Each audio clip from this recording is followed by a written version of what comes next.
Well, thank you very much, everybody. And as you know, the Executive published on Tuesday its 5-stage plan for how our society will gradually emerge from lockdown.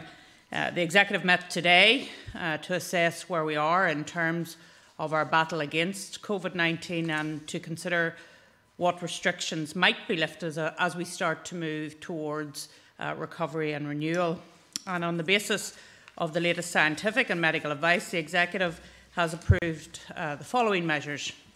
From next Monday, garden centres and ornamental plant nurseries will be allowed to open their doors to customers, of course, with the proper social distancing measures in place.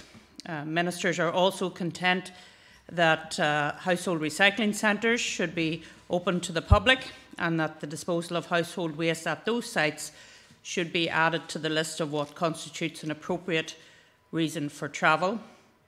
And finally, the Executive have agreed that marriage ceremonies for the terminally ill should be allowed to proceed. For couples where one of the party or a close family member has only a short time left, delaying a marriage is not really an option, and we very much recognise that today. We are publishing our matrix upon which decisions are taken. That's going to be available on the Department of Health website. That shows the risk assessment that takes place. We're trying to be open and transparent with everyone so that everyone's clear about how we arrive at these decisions, because we believe that that is very important, because we do understand that we're asking you to stay with us and trust us in making these decisions, so we want to enable you to do that. We are considering the lifting of other restrictions as we progress through our 5-point plan, and we hope to unveil more about the implementation of Stage 1 on Monday. However, it is important that everyone understands that the process of relaxing restrictions will be incremental and there won't be a dramatic shift in relation to the lifting of restrictions. Each decision is based on the latest scientific and medical analysis of the pandemic, its transmission rate and its future trajectory.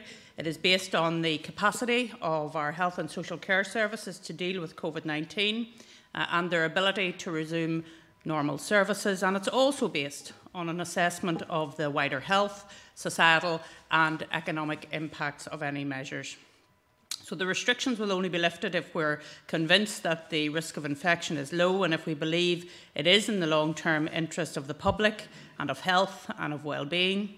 And after 8 weeks of lockdown, today's announcements amount to, we accept, very tentative first steps towards recovery. So as we cautiously chart our way towards something approaching normality, we will need you to continue to work with us, in partnership with us, and indeed with the medical and scientific experts who advise us, to allow us to guide you on when it's safe to resume certain activities.